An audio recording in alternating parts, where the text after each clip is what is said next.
This might be a controversial opinion. I know that there's things I've seen on social media that are saying big, hairy, audacious goals, or BHAGs as they're called, are played. They're not needed anymore. They don't work. They're counterproductive. You shouldn't do them. Got it. But let me make just a small argument as to why I think they are a good thing for certain people. I know I have friends in my life where they like routine. They like knowing what their day, what their week is going to look like. They thrive with that. They like processes. They like kind of the same thing every day. I'm not wired that way at all. I look for variety. I need variety. I like to do different things. I can't do the same thing every day, day in, day out. So this message is directed at you if you're that way, okay? If you like routine, then I don't know that BHAGs are necessary. I would agree with that.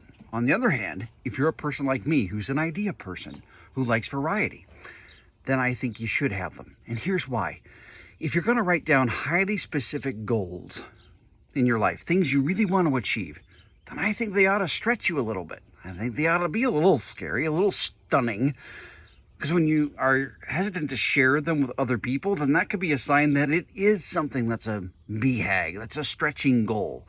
And here's why I believe that's important for us who do like variety, who do like a challenge. I think you need to, particularly for your subconscious mind that wants to work on challenges, you've got to give it something. You've got to give it something. Because if you don't, and it's just kind of the same thing every day, it's more like a task list of things to do versus, man, I really want to achieve this. Then your brain doesn't really have to problem solve on that. It doesn't have to be creative or innovative or collaborative. It just needs to be awake and do the day. So I find that big, hairy, audacious goals are necessary for me to thrive at life. I've got to have something big that I'm shooting for.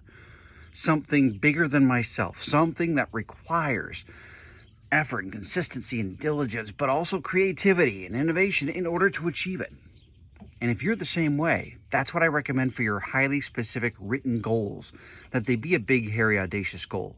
Now, next week, we're going to talk about bite-size, achievable, easily achievable goals. You need those too. But when I'm talking about your highly specific written goals, I believe they should be big, hairy, audacious goals, because it will motivate your subconscious to continually work at how do we achieve this.